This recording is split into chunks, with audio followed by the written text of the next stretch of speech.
Okay, well, this is the old man again. I've got my Hawaiian shirt on for everybody. And yeah, I do wear them a lot. They're my work shirts. So my son Greg is on the camera again. From time to time, he's going to be replaced with a tripod during this shoot, so he may not be talking sometimes. We got a new product out, and it's a stand for the grinder, or the sander. It's all aluminum.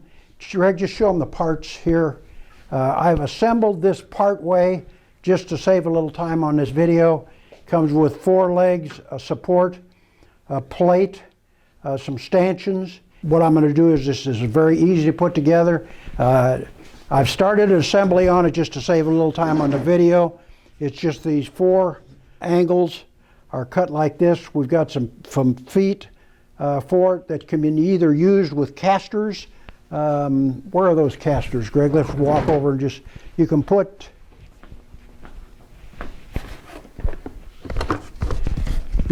these 4 casters on it, or if you don't need casters, you can put these feet in it. You can put the feet either way. In other words, if you want the table closer to the ground, if you're short, or just want it closer to the ground, you can let this stick out the bottom. If you want it taller, you can unscrew it and screw the screw in from the bottom. That will give you more height. If you need even more than that, to say make a difference of between this and having the casters on, you might want to get even longer bolts to make it taller. It's just a matter of personal preference. This is held on by 3 screws. Let's see, they go in from the top here.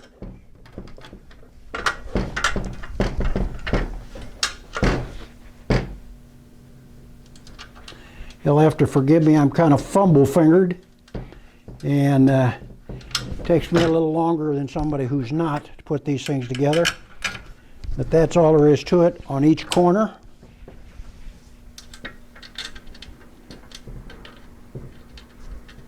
We'll be cutting some of this out just to save time, make the video a little shorter. I guess I should have had Greg do this. That's what you get when you get old. Put this last one in here. The washer goes in the seam and just clamps both of these plates together. We kind of cheat. We use this electric drill, impact driver rather.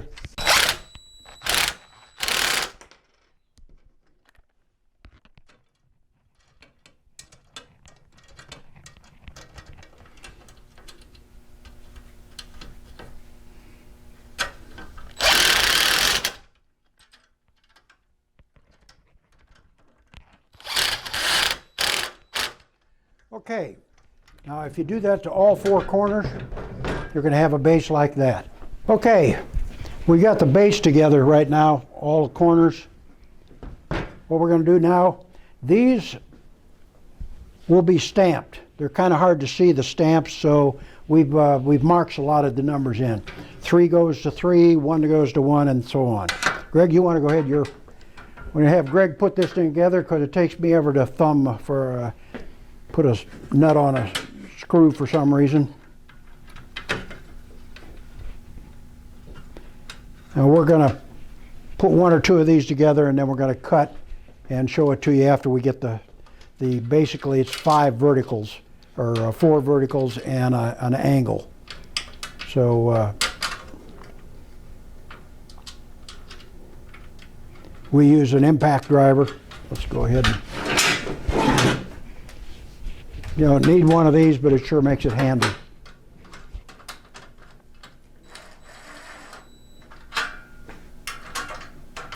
You don't have to tighten all these things up, just put them in, leave them thumb tight, so that when we get it all together, it all lines up, and then we go through together and tighten all of the screws up.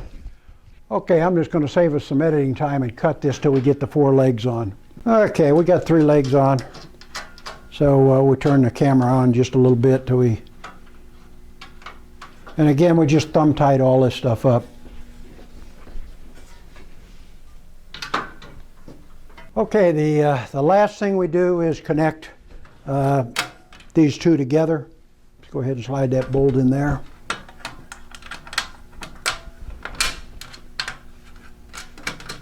Now at this point everything's just thumb tight. Greg, go ahead and set the plate up on top.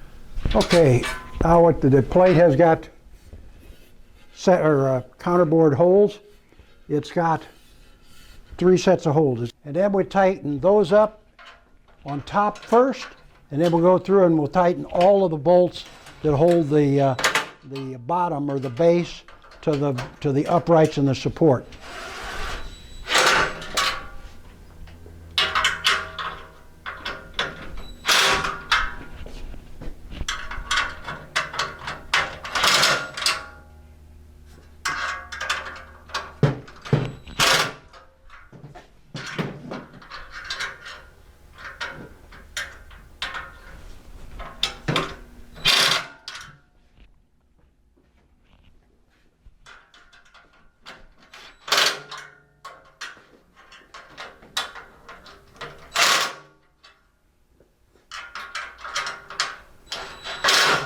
I tried to get Greg to wear a Hawaiian shirt for this, but he wouldn't do it, so there you go.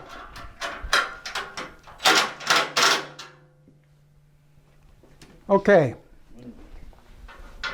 Get that last one, huh? Now, you see marks a lot on ours because this is the first production prototype. This looks almost exactly like the unit you will get. There may be some slight differences.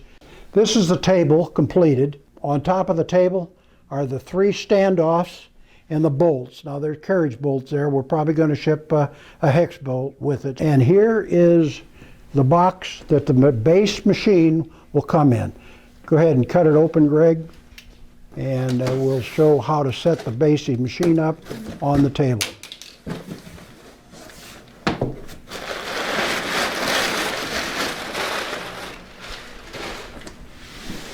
Let me look in the box there. Okay, you can see it's all stuffed in there pretty tight. We've had no trouble with damage in shipment.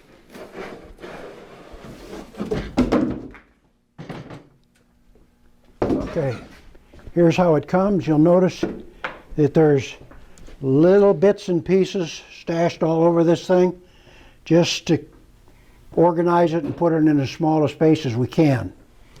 All right, we're going to take a minute. What you do is you take these bolts loose. See, there's nuts right there, and one up there, one over here, one down there, and one there. We're going to take those off and lift the pieces off and lay them on a table, and then we'll turn the video back on. Greg's going to give me a hand with this. You can do this, one person can do it, but it's easier if you got 2. Just stab this carriage bolt through here.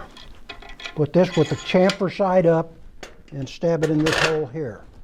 Same thing here. Lay this down. Carriage bolt through and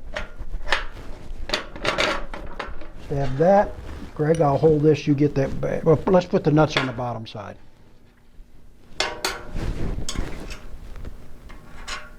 Just spin them up finger tight. Yeah, there you go.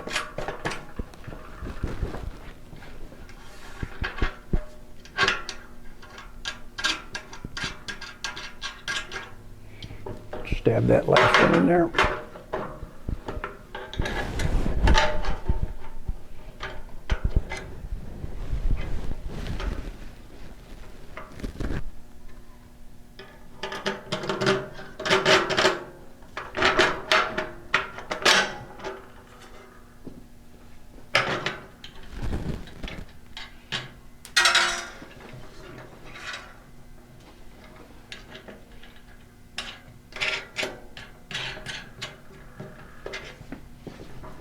Okay. Loosen the kickstand plate up. Let's loosen that there. Loosen it here, both places. Now lower it and stab that hole.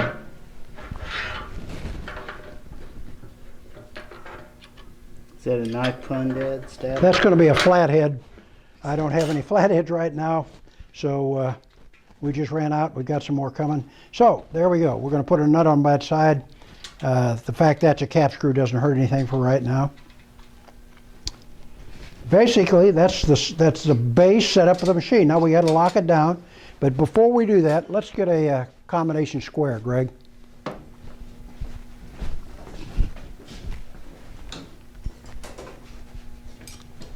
You can use any kind of square. We just happen to have a machine shop, so we have a combination square. Let's tighten. Let's see where we are as far as perpendicular here. Okay, what we did just then was made sure our vertical alignment was, or our vertical plate was vertical, and drilled those last 2 holes. You won't have to do that on yours because those numbers are now set, and the pattern will be pre-drilled, and when you put it together, everything will be perpendicular as it's supposed to be. So now we're going to cut off again because we're going to get our motor ready to put on with the motor bolts and our pulleys, and we'll go through the process of putting the rest of it together. We got the base machine, the RPS, what is it, a 101 machine on the base table. So they don't come together. There's separate price for the table with the stanchions and the machine. Now we're going to put the rest of the accessories that come with the 101. You get the Platen and one arm. Hand me the tracking arm, Greg, and I'll do that while you're... Okay, this does not come in position. It's clamped to the board just because it takes up too much space sticking up. This slides out. The tension arm shaft just fits into position. Slides in. It was in. This is a locking nut. Put the locking nut on the back side. You got that 7/16 wrench, Greg. And you bring this 7/16 wrench and you tighten this up snug. You don't tighten, you don't have to tension it. It's made just to pivot, so this locking nut just is on there to keep it from vibrating loose. So you bring this up snug. Once it's snug, back off just a tiny little bit. That should be nice and loose on there. At this time, we'll back that out, and I just generally try and get this thing approximately vertical. Right there. I lock the wing nut down. Just what comes with it is one arm with the Platen. You got the tracking arm here, and you got the work rest on a second arm. It goes in the bottom hole. Now the base machine, oh, and a small contact wheel shaft. I'll get to this in just a second. The base machine comes with cap screws. In other words, everything is locked down with cap screws. The reason is the self-indexing screws are expensive, and we can put them in a number of positions, but on the base machine, a lot of people just want the base machine. They aren't moving a lot of stuff around there. If it's a single-purpose tool, they don't need to buy all of these indexing screws. They're available, we sell them to you, but they do not come with the base machine. Okay, now Greg, let's pull this out here, and we'll put the, let's just, we're going to put the contact wheel in. Give me the arm off of the work table. To put the contact wheel shaft in, you can take either the Platen or the work rest off, doesn't really matter, and put the contact wheel shaft in. When you put a contact wheel on there, you can get the spacing for the contact wheel simply by sliding. Let me just loosen this up. If you want indexable bolts on here, they're available. They're really nice to have, but again, this is a base machine, doesn't come with all that stuff. So you can get your contact wheel just by sliding that back and forth and then tightening this screw. It's a little handier if you have the indexing bolts. So that's what you get, a base machine, the Platen, which we pulled, the work rest which we pulled, and the contact wheel shaft. Okay, so that's what you get as a base machine, with the exception of we've added the table to it. So this is a base table and a base 101 machine. If you get the 111 package, it comes with the 4 wheels. So we'll slide this out, we'll slide the Platen back in.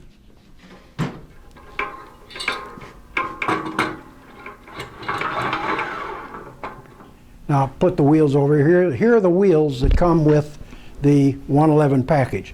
I'll set them down here. Now, we're aware that you can find wheels from other people that are less expensive. Problem is they don't always track right. If the wheels aren't any good, the machine's not going to work right. So if you buy a good set of wheels from somebody, you're probably okay, except that our machine is spacered out for our wheels. So if you buy wheels from somebody else, you're going to have to make sure the center line spacing on all of the wheels is the same. On ours, you pull this off for the tracking wheel, you leave the spacer that comes with it to the inside, you put the counter bore to the inside, slide it all the way on. Then you bring this nylock nut up tight, but not over tight. In other words, what you're trying to do is you're trying to bring this up just so that it touches. You don't want to put a load on it. You side to side. I get a little side to side out of it. I'm just taking the side to side there. It's snugged up.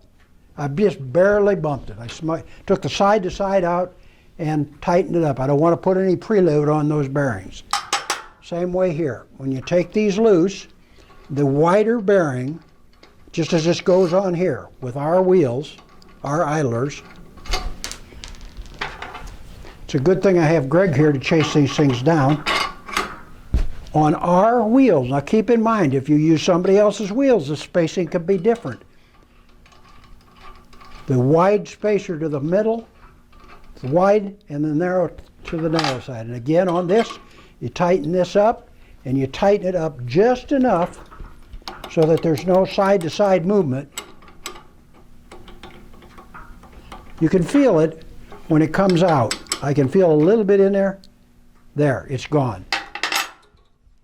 And we'll put the last one on. Greg just said that the angle was wrong on this thing because he was just getting my Hawaiian shirt, which I'm sure is wonderful with most of you, but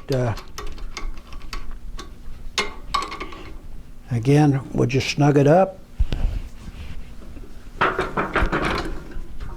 Now, this machine is pretty light. I can pick it up with a 1-horse motor. I'm 75. I can pick this whole thing up and carry it off. I don't do it, but I can if I need to. I can pick it up, put it in a van when it's complete with the motor and everything on it. We designed it purposefully that way. Now, if you need a heavy machine and you say, well, this thing slides around, it wobbles, put a sandbag or put something heavy on the base. That's how you get rid of that wobble. If you build a bench that weighs 1,000 pounds, it'll be perfectly stable. If you don't, then this is what you got, but it's highly mobile this way. Now, this machine, one of the sales features of it is the fact that it's horizontal and vertical. I'll just go ahead and flip it down really close. You've probably seen that before. But this is the 111 machine complete. Loosen it up, pull this out, drop this, and now you've got a horizontal machine. So very reasonably priced, and either horizontal or vertical.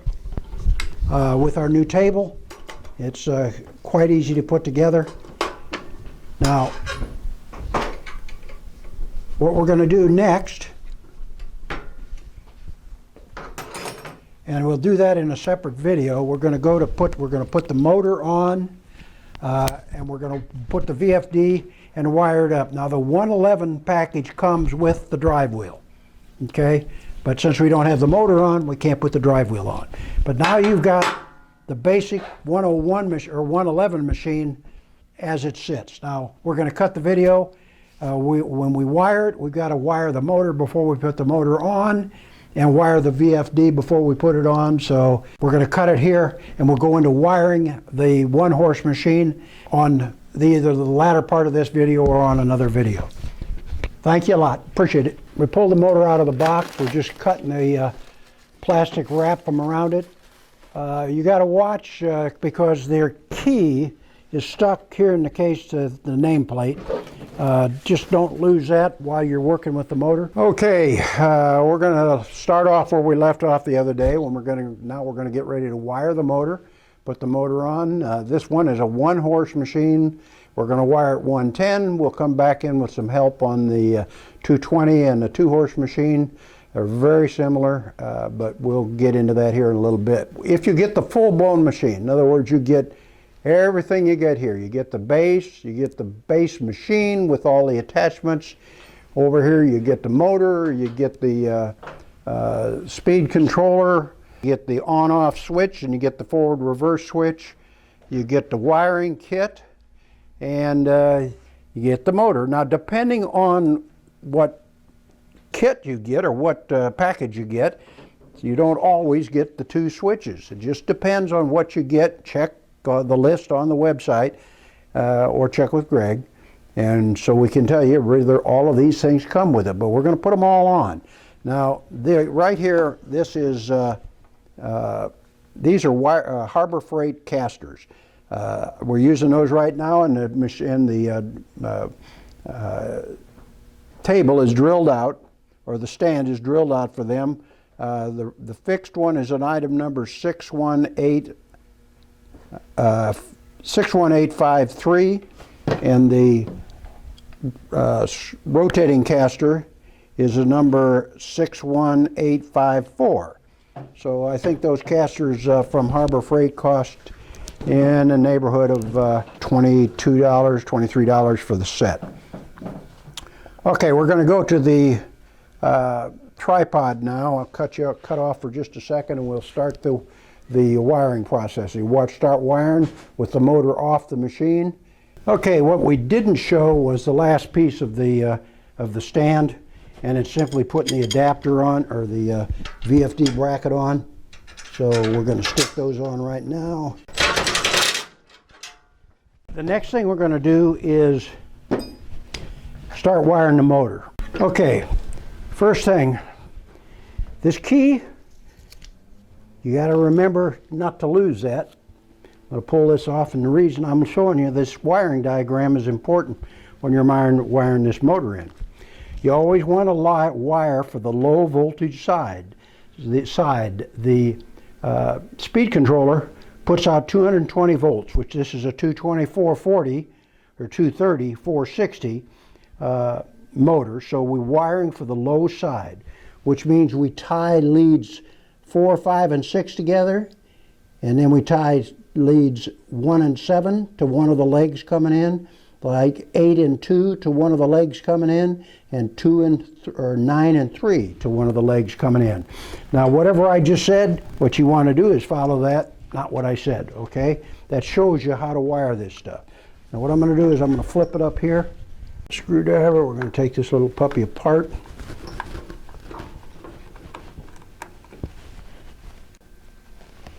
Now we're going to be cutting in and out on this to try and eliminate. If we take one screw out, we're not going to show you taking off 4 screws out. We're just going to clip it. So here's what we do. We pull all these wires out. Now, I like to pull them apart. They're tied together. Let's see, what do we got put together? T5 and T8 are put together. If we look over here, and it should be T2 to T8. So on this motor, I'm just going to start by unwiring all of these things. Every set of wires, because they're wired for the high voltage. This thing came wired for high voltage. Straighten this mess out here. And this wire right here, that's T4. This one here is T2. That's what you're looking for. Now the one you got to worry the most about is T9 right here, and T6, which I'm going to try and find right now, because if you don't watch it, you can get those two mixed up, because obviously 6 and 9 are simply inverted.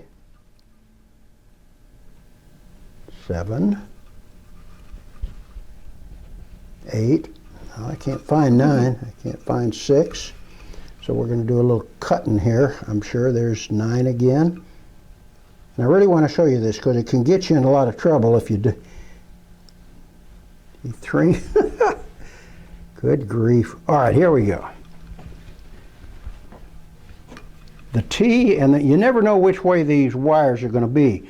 This one, the T and the 6, the top of the T, you can see there's a 6. Now on this one, it's coming from the other direction. In other words, the T is going, they don't pay attention to how they wire these, so which, you know, the ends aren't going the same way. But the T is, so you can see this is a T9 over here, this is a T6 over here. You got to really watch that, because that's what can get you more trouble than anything else. So what I'm going to do now is I'm going to look. I like to straighten my bundle out here a little bit, and I'm looking for T4, 5, and 6. Do you have the extra cap there, Greg? Why don't you? Here's 4. Here's 6. And again, I'm checking that 6 to make sure that T is going the right direction. And let me see if I can find 5. Here's 5. Now what I do is I pull my wires out so that stuff's, I don't know whether you can see this or not, but I like these all together. So what I'm going to do, I'm going to start off by putting these together. You wrap it up, twist them good, and then you put a twist lock on it. And get this thing set real tight. In other words, you really twist that. You want to make sure that it's not going to come loose. Then go back and check it again. It's T6, T4, T5. You come over here.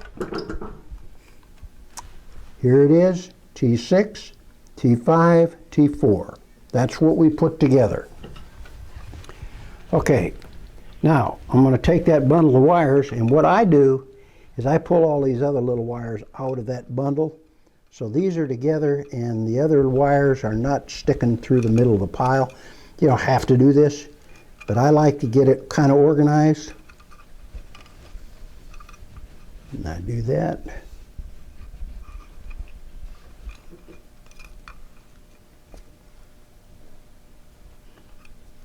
And it's kind of hard to see what I'm doing. But what I'm doing is I'm pulling these all out.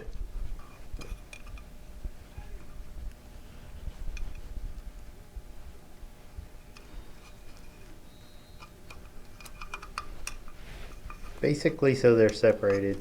Yeah. And organized. Yeah, basically that's it. I don't like, there we go. If you look down in there now, I've got these 3 wires are separate. Okay, and they're together. So I'm going to just kind of stick them out to the side. Now, the next thing we're going to do is take a screwdriver and let's see, this is going to go on the motor. You don't need to wire the rest of those? Yeah, we're going to wire, but I'm trying to decide which one of these plugs I have to pop out. Oh. And so the way this goes is it goes like this, with this Correct. down. So what I'm going to do,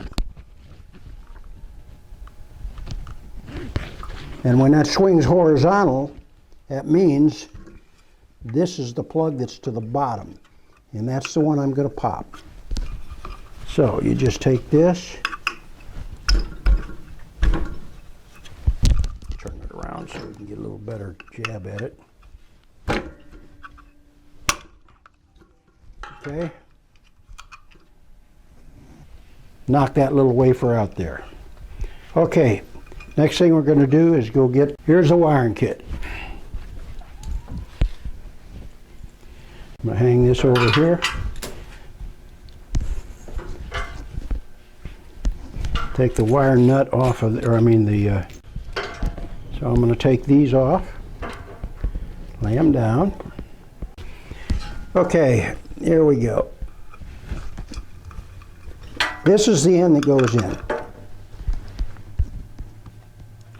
Now,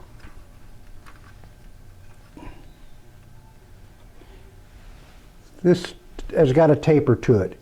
It really doesn't matter which side goes down, but out of habit, I usually put it down so that the taper side, the flat side, goes this way, okay? And again, it really doesn't matter, but that's just the way I've done it for many, many years, so that's the way I do it. And I take this stick through and I put this on. Now the way I do it, the way I tighten this up, is I want this oriented so I can get at this screw packet. So I turn it this way, then I tighten this up. Okay, I just grab it like this. Some people grab it with drive a screwdriver on the nut. I just lock it down like this. It's the way I've done it for years, so there is no right or wrong way to that. Okay, now this ground goes to the ground lug here in the motor. We're going to flip this around, stick it in, and then tighten it up.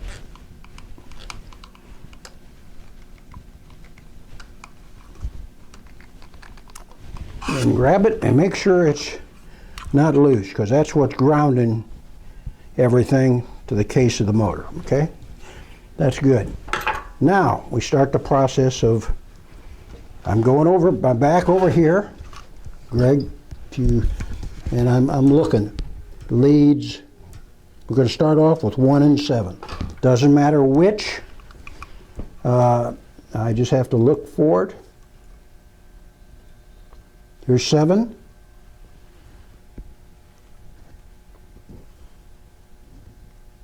And here's 1.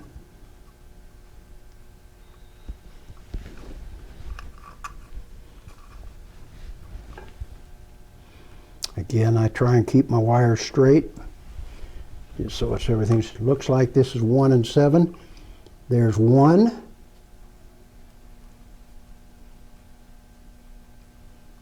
And there's 7. Again, you notice how those happen to, all right? So these go to any one of these 3. Since this is the bottom end stack here, I'll go to the bottom wire, which is red. Color doesn't matter. Just wind it on around tight. Hold the wires together when you're putting this on. You want to grip it down low so you're not bumping your fingers when you're tightening. You want to make sure, well, that's what you don't want to do. I did not get this all wound up tight enough here. Here's 7. Here's 1. I'll drop them down here. Get this spaghetti out of the way.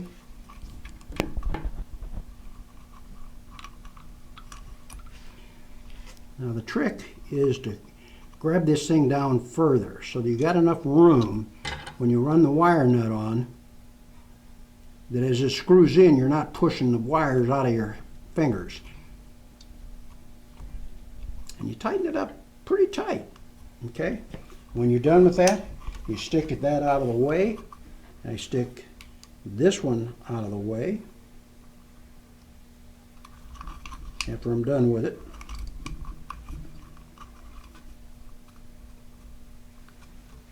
Now I'm looking for, you notice under that I'm looking for T2 and 8. Here's 8.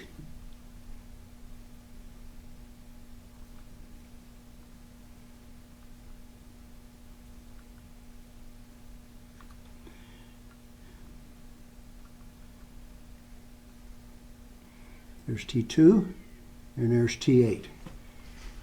All right. Now it doesn't matter which one of these wires you wire to. I'm just going to pick this one right here. Again, I'm going to grab it down far enough that when I get this all wound up, I got room for everything.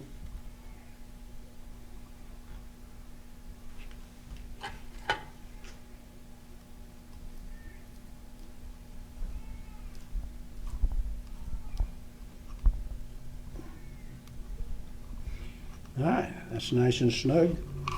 Tuck that out of the way. Now that should leave us, according to Wirebrine, T3 and T9. But we want to double check that.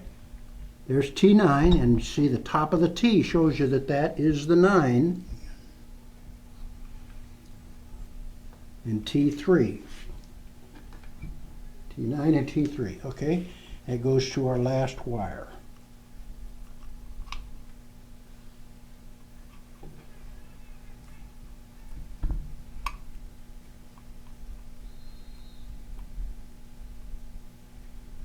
Again, I'm grabbing it down far enough so that the wire nut won't push it out of my hand.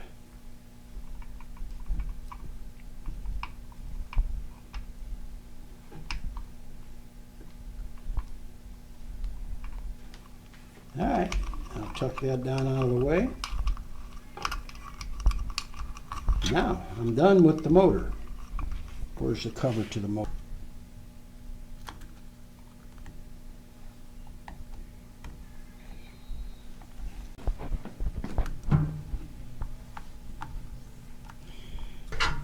Okay.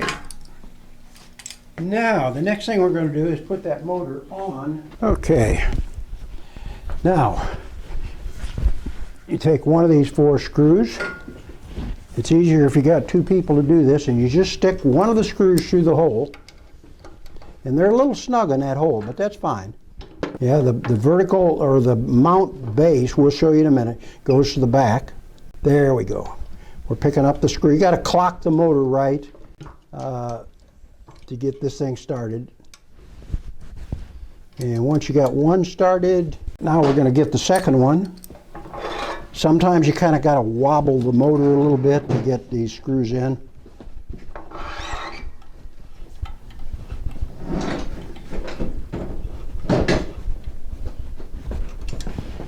That's kind of snug.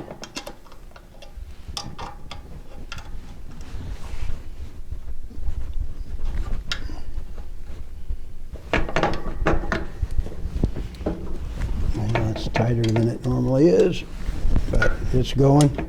It's not cross. Just make sure you're not cross-threaded. You can tell whether it's cross-threaded because if you're having to put an undue amount of pressure on it, this is just snug.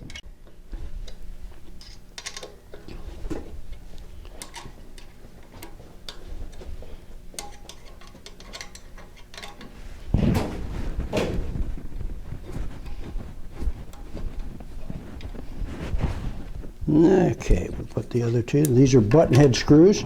They give you a little bit more clearance when you put the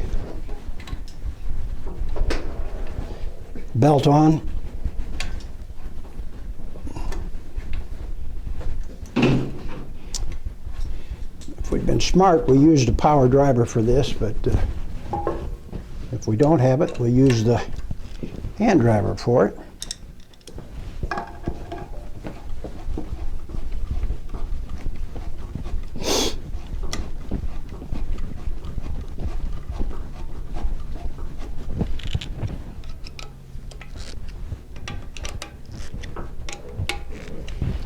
Okay, we got them all seated down.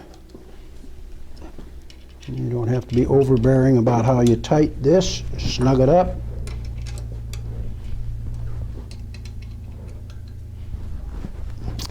Okay, and here is your key that I laid down here. We're going to start off with the cord from the motor. You unscrew this, obviously, but take all 4 screws loose, you take them all the way loose, and it'll open up. They're captivated screws, so you don't have to worry about them falling out. But you do have to unscrew them all the way or the lid won't open. So I'm taking the lead from the motor, I'm putting it in the left-hand pocket here, feeding them through, sticking in the bottom, and here's that wire nut. Here's the nut. So we're going to take it and slide it down over all of these. I always turn it this way out of habit, just so that it tapers. The taper goes towards the box. I don't suppose it really makes any difference.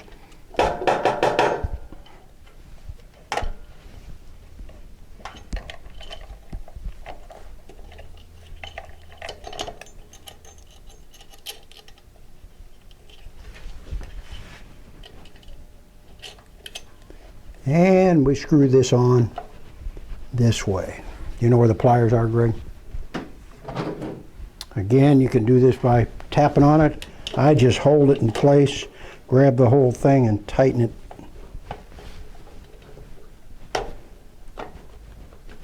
This way. It's nice and snug.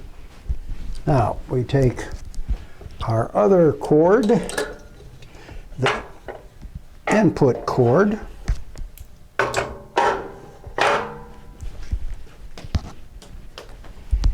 And I like to put it in this side over here. And for some reason, they put this plug in the hole that I don't want it to be in, so I'm trying to poke it out, and I'll reinstall it in the middle hole. This is just get that wet with a little spit. It helps that slide right in. The little spit technique. Okay, now here we go. Now this end goes to take the nut off. Right here, slide all of these in. Kind of watch this little component here so you don't bend it over.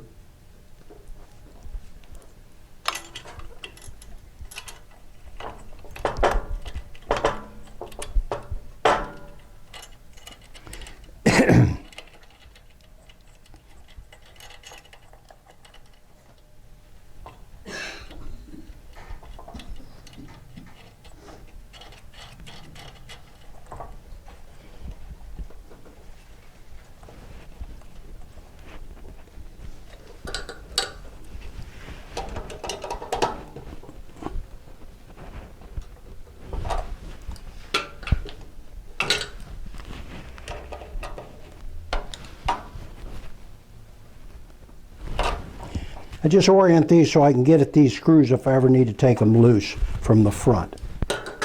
Okay? Now, we can hook these wires up. In fact, we'll go ahead and hook these wires up now where it's nice and flat and you can see them. This ground wire goes to this ground screw here.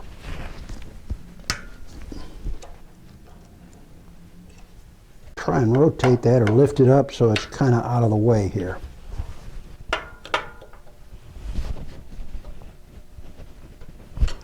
I'll do the same with this ground here.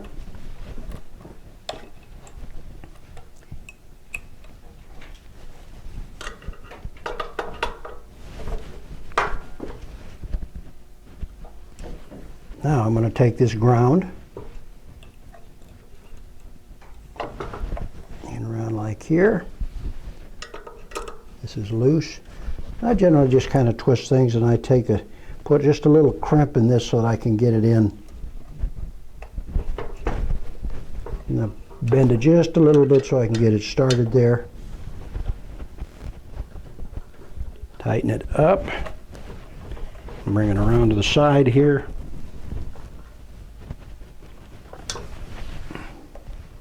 And again, I'm kind of trying to watch that I don't do too much damage to this little electronic component here.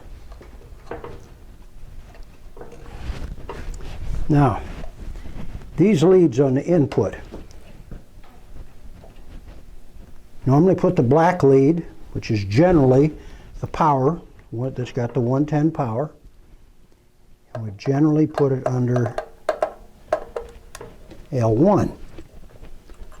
And we save L2 on 110 for the neutral.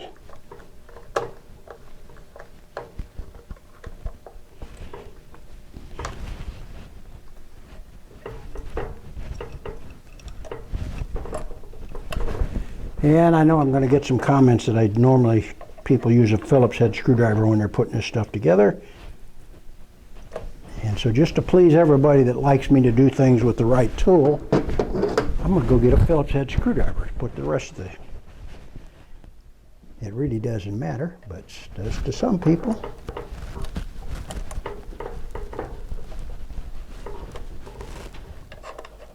So the white lead goes to some position called L2.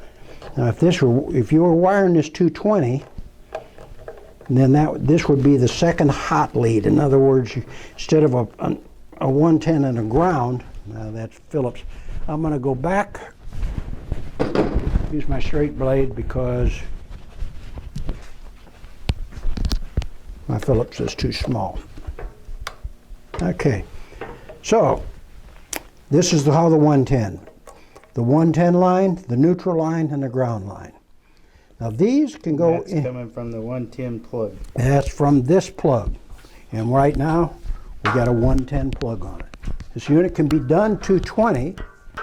And the other thing is 115. You see this jumper here. It's right now set on 230. If you hook 110 power up to this and it's set on 230, it won't hurt anything. However, if you, I'm trying to wiggle this off now.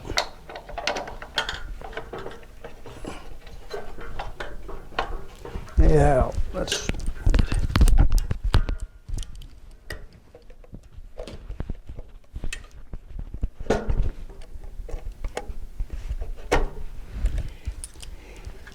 We're running at 115, so we're going to put it on a 115 plug. What I was saying is, if we now hook this up 220, change it at a future date and put 220 in here, and forget to switch this back, you're going to burn the whole controller out. So put it over to 115 if you're on 115. Otherwise, it comes in the 220 position. Let me see what we got going up here, what they got. All right. And this little jumper right here is set appropriately on a 1 horse. The jumper is set on a 1 horse position. This thing goes all the way from an 1/8 to 1 horse. So that's how you set that. It comes in the right position. Now these, doesn't matter how you put them on.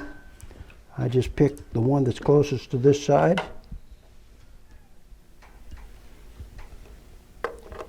And when you get the thing running, if it's running the wrong way, you can change any 2 of these leads around. Doesn't matter which one.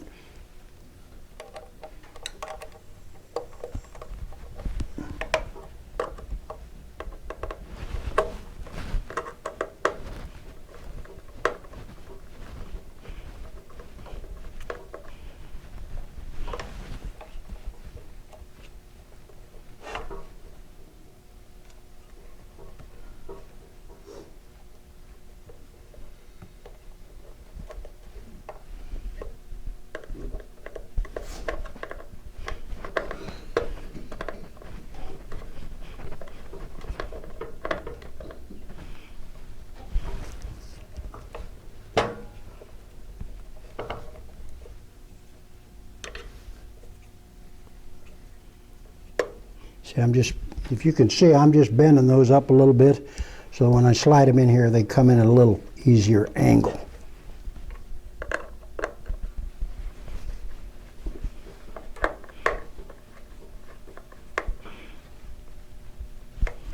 Okay, make sure that's all tight. You can start, these are threaded, these holes are threaded here, so you can start a screw in here. Now, on the 1 horse, it goes in the center hole, and there's just 1 screw. On the 3 horse and the 2 horse, you use you know what, I don't have a 2 horse in front of me, so I'm not sure. The 3 horse uses the 2 outside screws. Stab that on there.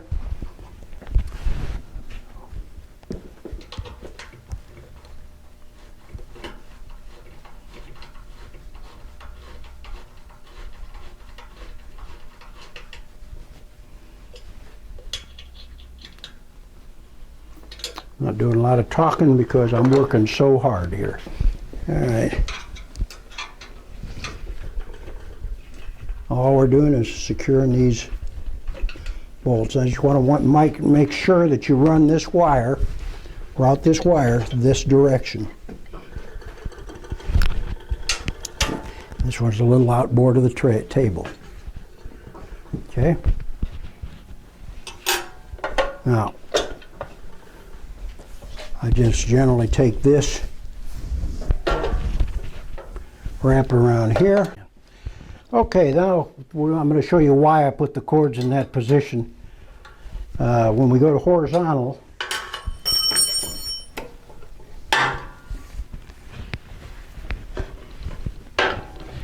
come around back here, Greg.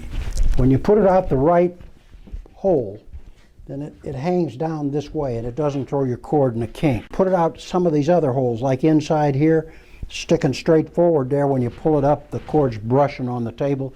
We don't want that. So now we'll just go back into our vertical position to finish putting this thing together. We'll put the switches in now, kind of complete the electrical side of it.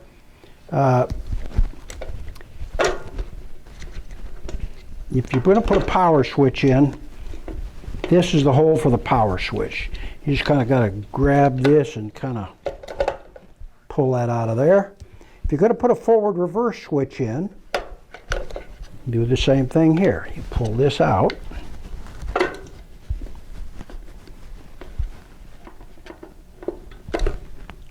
I'll set these aside.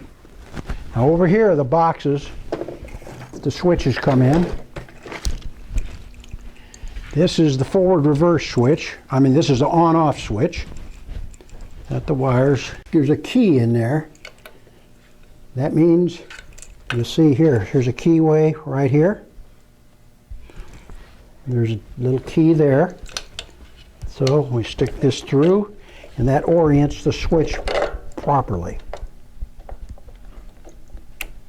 Take this dust-protected switch cover, push this through, slide that down on there.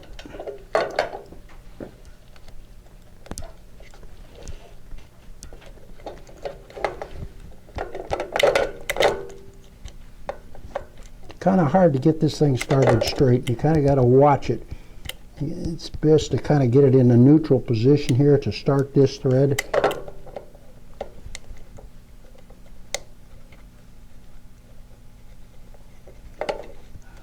Like I said, it takes a little bit of manipulating.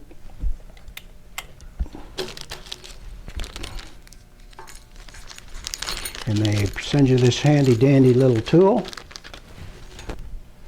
to tighten this down with.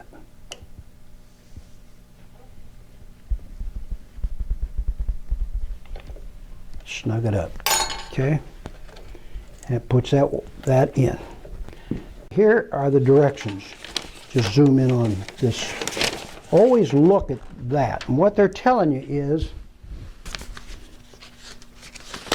all right, the blue line goes from L1B, blue, to the other blue goes to L1A. So blue goes, and the two whites go to L2B and L2A. So the blue goes to one, and again I'm just straightening the wires out here. I'll make it this way. So we take these jumpers and we pull the jumpers off. All right, the jumpers are out. Now I'm going to go back to the blue goes to L1. So let's go to L2 first. The white goes to L2. So we're going to stick it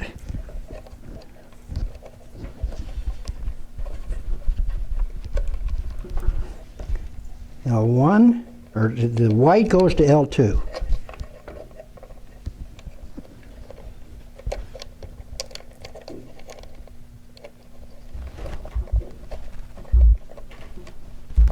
Okay. The blue is over here on the diagram. Blue goes to L1, A and B. Doesn't matter which side goes where. It just jumps.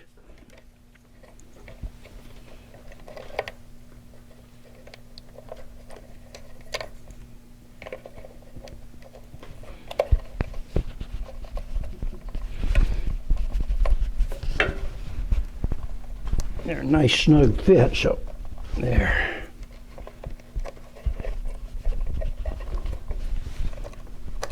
All right. That takes care of these right here. Now, we're going to take these two little tie wraps.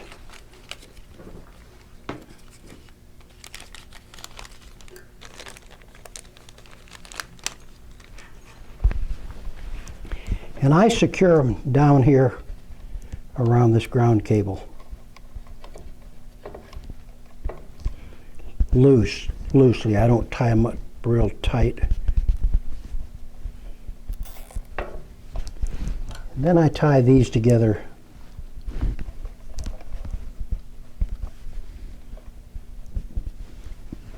back here.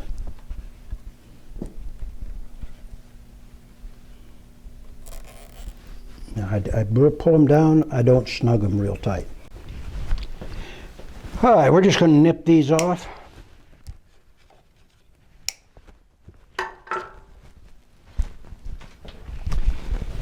And now we're going to put in the forward reverse switch.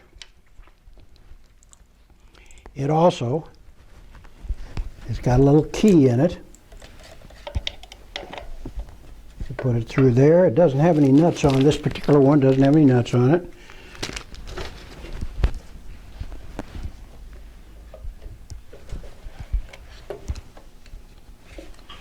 This one's a little less problem to get in because you got a neutral position. It's not trying to jump to the side all the time, so it goes on much easier.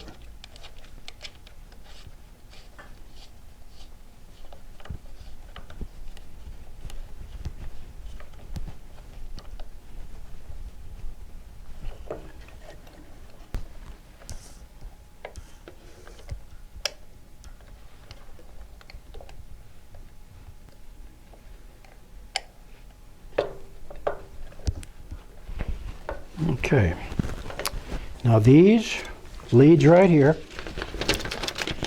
again, we're going to go to the wiring diagram. The white and green goes to common.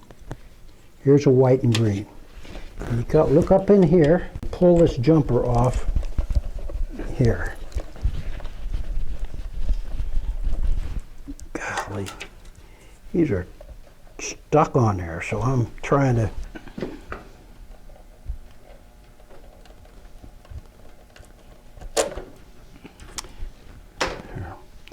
those suckers are tight. Still recording? Mm-hmm. All right, so back to the diagram. White and green goes to common. Here's white and green. You know, I'm going to do reverse. Red and white. Look, go down to the schematic. I know, I'm trying to show them white and Go here. Reverse is red and white.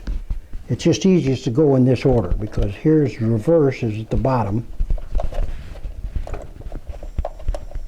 Stab it. Now the next one up is common, which is white and green. So we stick that up on the next peg. And next one up is forward, which is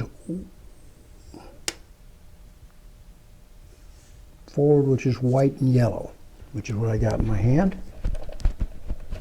Now, there's several ways of switching direction on this. If you get it running and you find it's running the wrong way, well, you can switch these leads out. But the easiest way is to switch any two leads down here. Point the camera down there where I'm thinking. The easiest thing is to move one of these, any of them. You can swap any two leads and it'll change your direction. So, we're going to come back here and I'm going to wire these back here just to kind of keep everything out of the way.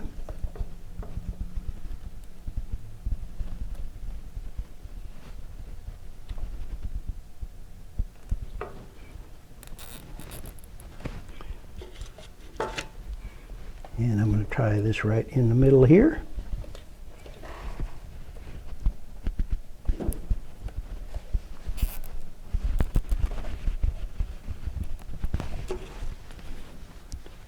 Clip these off.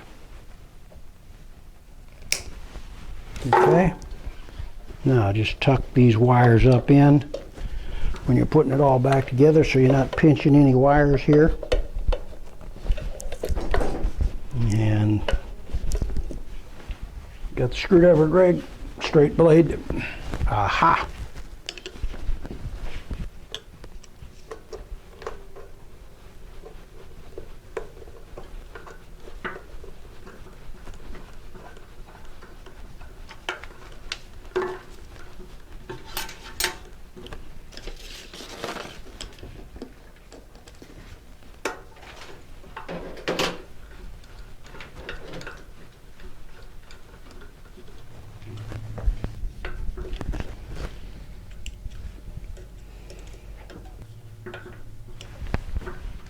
Okay, I'm going to put this in the stop position, turn the power off, put the start stop switch, let it return it. People have asked us about that. The start, they say, well, it doesn't stay in start. Well, that just starts it, then it pops back to the middle. Stop stays in stop, but start, spring loaded, brings back. That's this way it should be. Now, I'm going to, without putting this thing any further together, I'm going to see how the motor runs. I'm going to go ahead and plug this thing in. See whether it's going the right direction. When I turn my power switch on,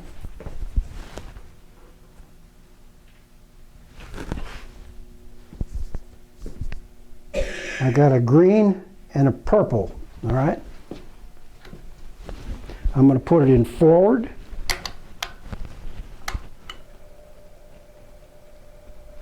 Now, that is running this way, which is backwards. See, I'm in forward, and the belt is going to be going this way. But you can tell by the way that's turning. Now, one thing I do, when I wire it, I wrap it wide open, and see, you can tell if you were to have a belt motor shaft, and it does happen, you would see that shaft vibrating. You'd feel a vibration in the machine if that shaft is whipping back and forth. Okay? Now I'm going to stop it. Now, what I'm going to do right now is I'm going to show you. I'm going to reverse those leads. Kind of nice that it did happen. So I'm going to turn this off. I'm going to unplug it because you don't want to be messing with it. And something else. This thing's got capacitors in it. So just because I unplugged it, you see these things are still lit up, doesn't mean it doesn't have a charge in there. So you need to be careful when you're working with it. Here, let me have the screwdriver. You might give it a little longer than I'm going to give it. You might give it a half hour. I don't know how long it takes, but you might give it a little while so that it doesn't. At least it's not glowing. And it's a good idea to let those capacitors discharge.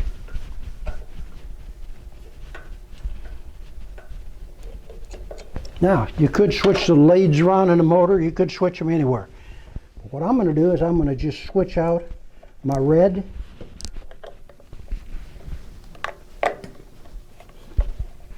and my gray. Well, I'm going to switch the gray and the black because they're easiest to get to. Any two leads will do it.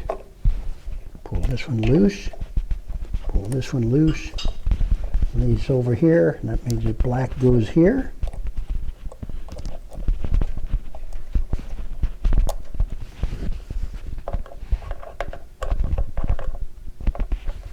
I could have switched red and black, red and gray, doesn't really matter.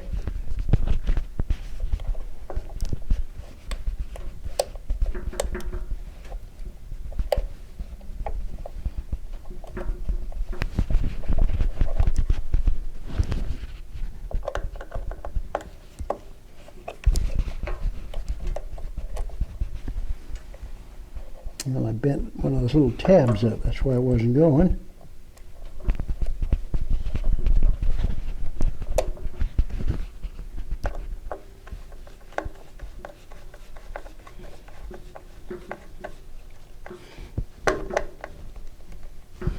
Okay, make sure everything's stashed in here.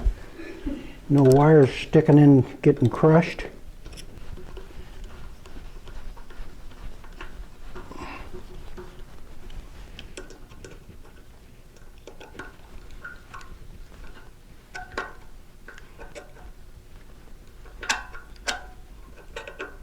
Kind of fortunate that that was running the wrong direction.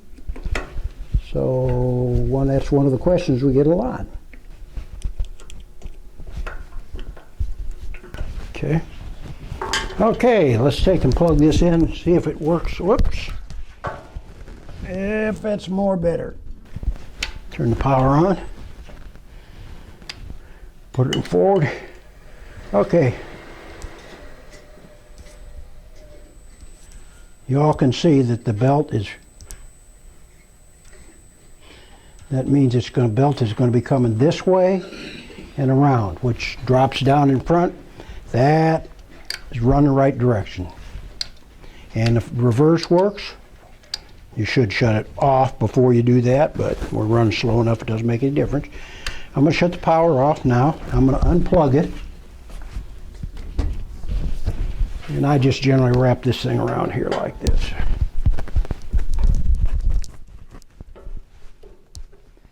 Okay, now the next, well, I'll tell you what, one thing that I should have mentioned is, while you have it plugged in and you were doing that, if you have any burr on this, you can take a piece of emery while that motor is running slow.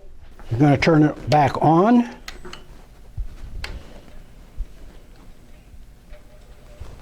If you've got a burr on here, you can start this thing up, and you can take a little piece of emery paper and just barely hit that. If, when you slide this wheel, on, it sticks, the set screw goes towards this, the captivated portion sticks out. If this goes on tight, if it doesn't just slide on real easy, don't force it. Because if you do, you won't be able to get it back off again. So, we're going to put the key on it.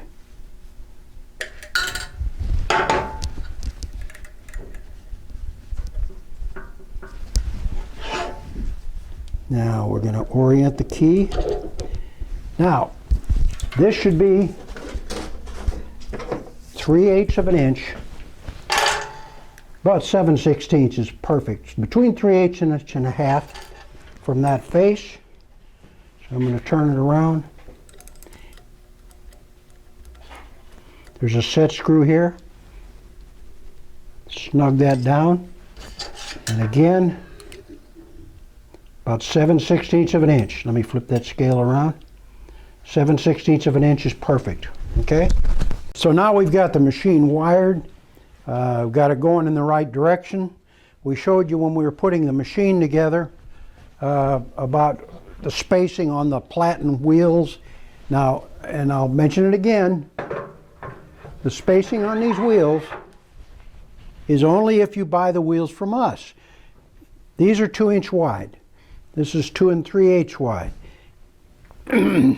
These are spacered out for these wheels. If you get them from somebody else and they're different widths, they're not going to be on the proper center line.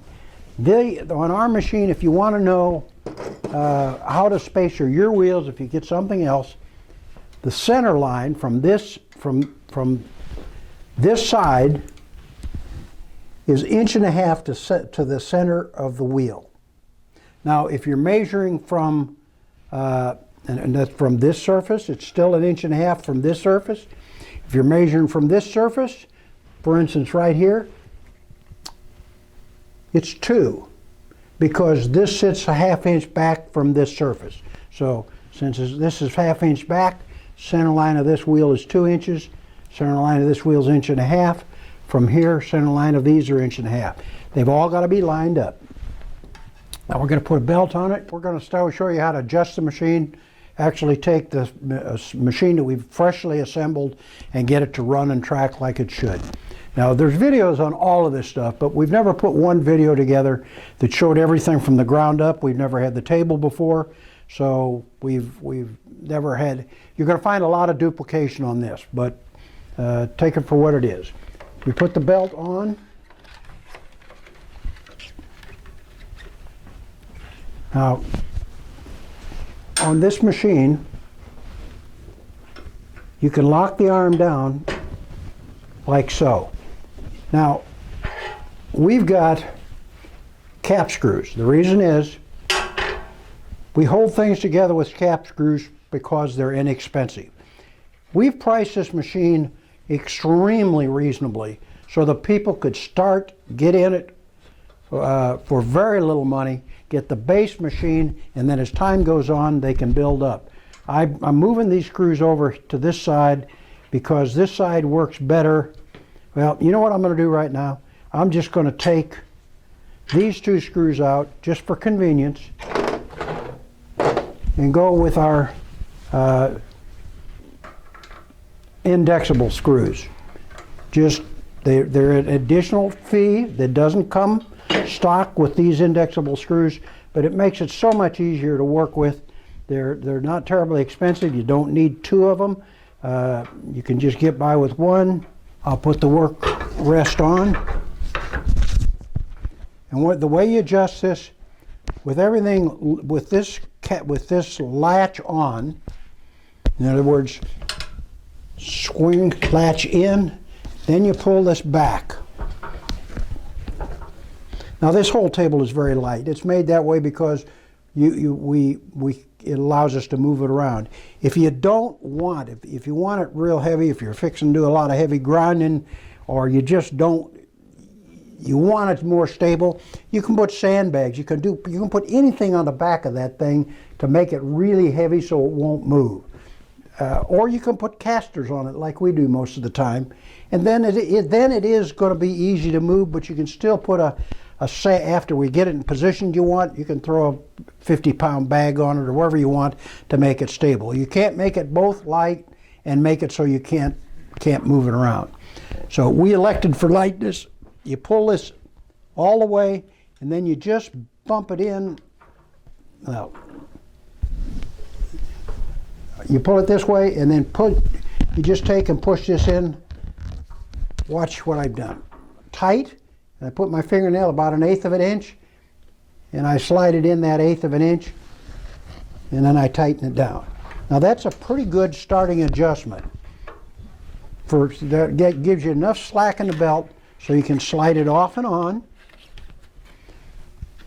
Or our little keeper here, it makes it so that to tension the belt now, you just push down on it, gravity kicks that down, and now your belt is tensioned. What I'm going to do first is I'm going to set this thing up to set the tracking. So I'm going to take this belt back off and show you how to set the tracker up.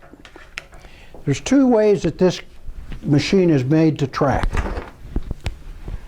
It'll track like this. That's pretty much conventional. Everybody builds theirs like this, or most people do. So you rock this wheel, and that gives you adjustment side to side. In addition to that, we've added a secondary adjustment, and that is because all belts don't track the same way, and forward and reverse. When you put a belt in reverse, it doesn't necessarily track the way it does in forward. If you got a belt that's not tracking right, and you got your wheel skewed way up to make it track, and you push real hard on it, that belt is going to try and climb. In other words, you got it adjusted this way to get it in the center. You put a load on the belt, that belt is going to fly off. It's going to climb right up that incline and go scooting off. That's a common problem. The way you get around that is when you're setting it up, you run this thing nice and vertical. What I'm going to do is I'm going to take this tracking wheel off. So we can start off with the way you really want to start from scratch on this machine is you want to get this arm nice and vertical. This is a nylock screw so that it doesn't vibrate loose. I've already gone through in the initial video showing you which spacer to put which. I'm going to slide this off. All right, that's the spacer that goes on there. We want to get this and measure. That's right at a 1/4 inch there. That's a 1/4 inch. I'm looking at my scale to the inside of that. 1/4 inch. You come up to here. That's a 1/4 inch. In other words, what I've done is I've made this square. Or in essence, the shaft now is parallel. This shaft is parallel to the base and to the table. okay, into these rollers. Everything here is in line. You do that by screwing this in and out until this measures the same here as it does there. In this case, a 1/4 inch, okay? Now, we're going to put it back on. Captivated side goes to the inside.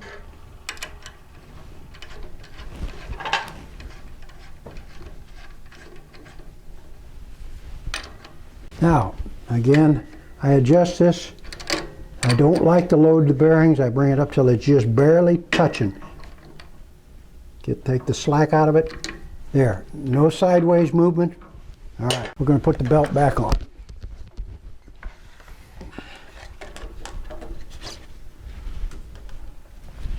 Push down.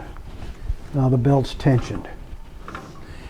Pull it forward like this. Now you see, that belt's tracking pretty nice, just like it is, because this is perfectly vertical, okay?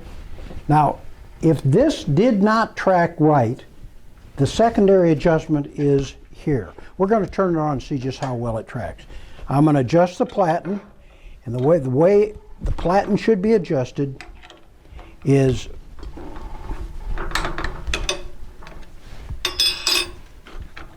bring it out till it touches. On the platen, I just barely bring these bolts up, just snug them up a little bit. Then I take anything. You can take a block of wood, you can take whatever you want, and just bump it back. So there's a slight gap. Just you can see an air gap. That's all it takes. And then, in other words, you want a little bitty gap. There are times you may not want to do this, but very few. In other words, if you're really worried about some lead from this down to this platen, it's that tiny little thing. In some cases it may affect you, but 90% of your time you want this platen just backed just behind it so you can see a little air gap. You can see this belt flops in and out. That's perfect. And the reason for that is these platens will last forever. This platen, you can flip this platen around. So you got a good surface here, you got a good surface on the front. If you leave it in contact, then the abrasive gets on the back side of the belt and it wears your platen out. So if you don't have a air gap, eventually you're just going to wear your platen out for no good reason. I got one of my one of the first machines I built of this development. It's been out for, I've had it for a couple of years. The platen's still on the first side, and I use it every day. And there's my dog going crazy. So that gives us a little bit of an air gap here. This is dead vertical. And now what I'm going to do is I'm going to adjust my track on the belt, not with this knob, but with these knobs. Now this is running pretty true, so it's a little difficult to sew because this belt just happens to work out pretty well. To get this belt tracking right, we're going to back this screw off, back this screw off. I don't want either one of them touching. You loosen this bolt up and just barely snug it. You loosen this bolt up and snug it, maybe a little bit more.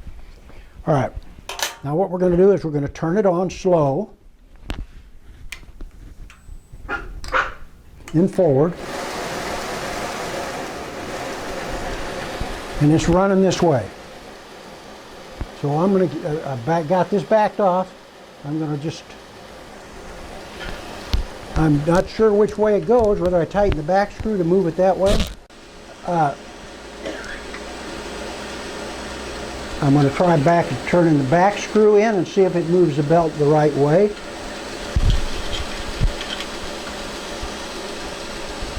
And that's moving it. This front screw is loose.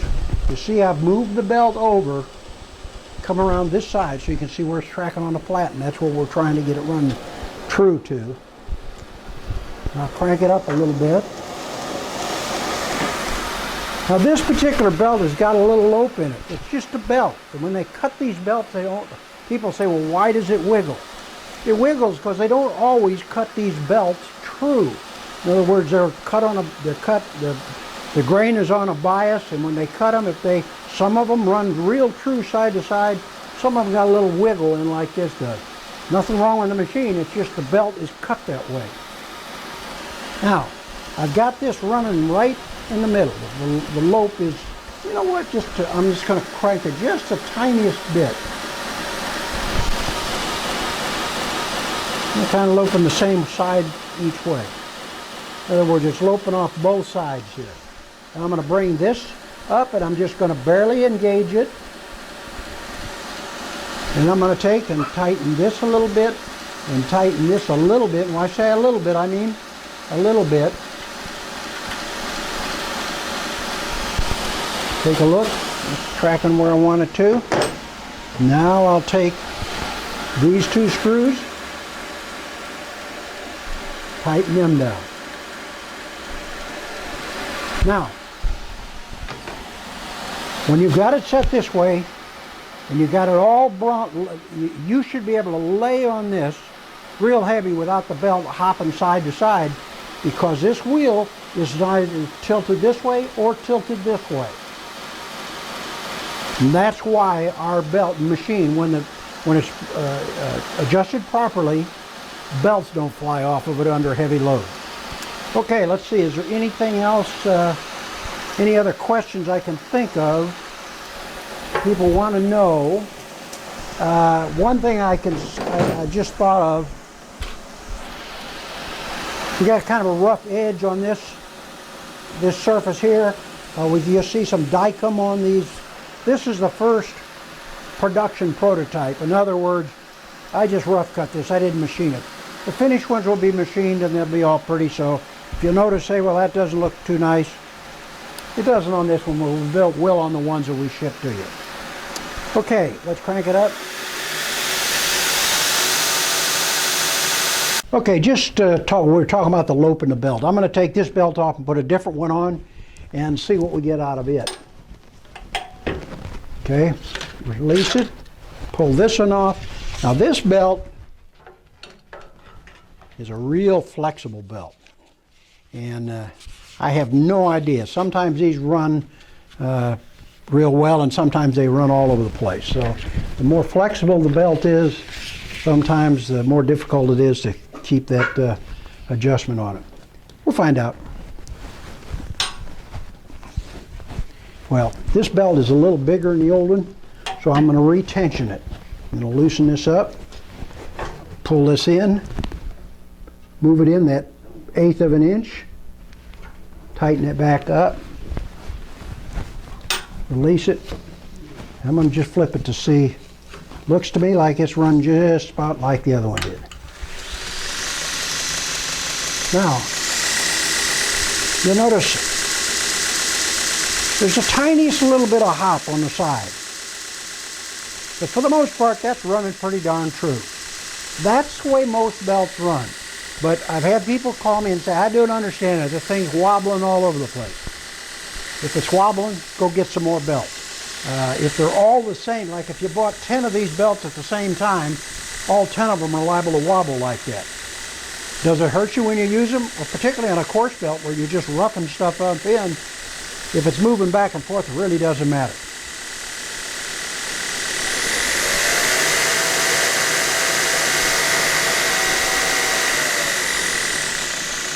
That's running forward. A lot of times a belt tracks differently whether it's running forward or reverse.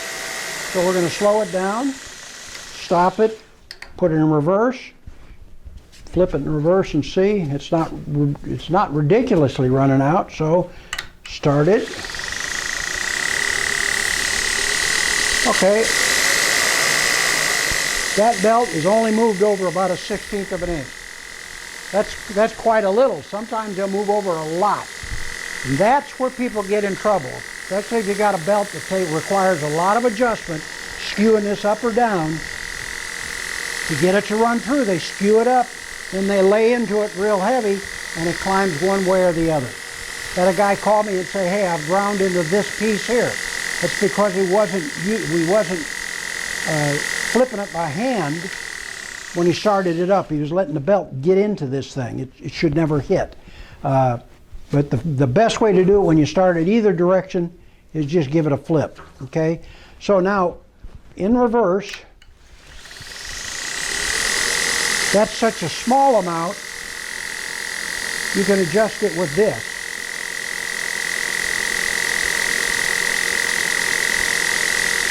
All right.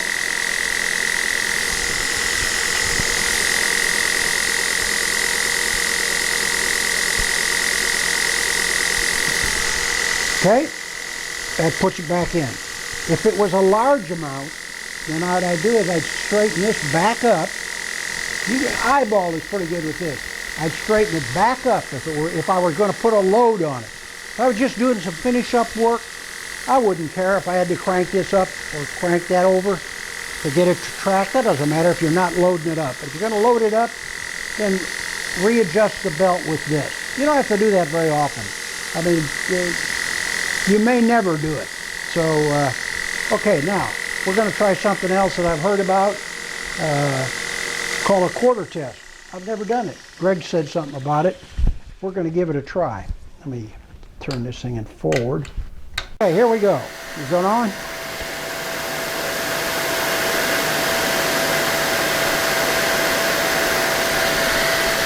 Well, that's wide open.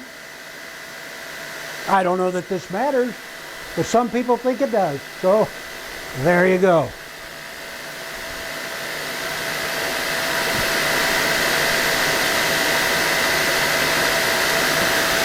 Now let's slow it down, speed it up, see what happens.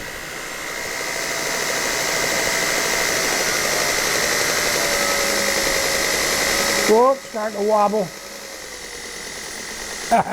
All right, we're going to show about squaring the Platen up. And I like these indexable bolts. They're not expensive, but they're not cheap. So I'm just going to take it and put a indexable bolt in here instead of this cap screw. And again, some people never adjust this. They leave this in a square position all the time. If you're not going to be moving this in and out, then there's no reason for having an indexable bolt in there. I mean, if you put it together and you lock it down and you never take it loose or you never adjust it, you really don't need an indexable bolt. Now on our Platen, I hardly ever make an tilt adjustment on a Platen. I usually do it on the work table. So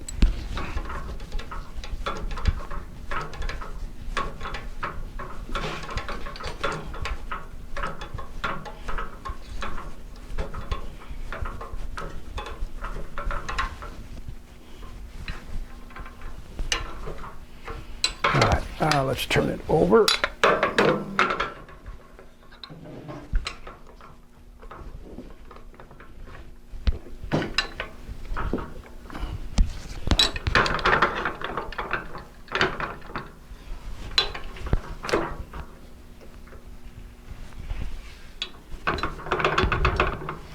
Okay, now we've locked that down.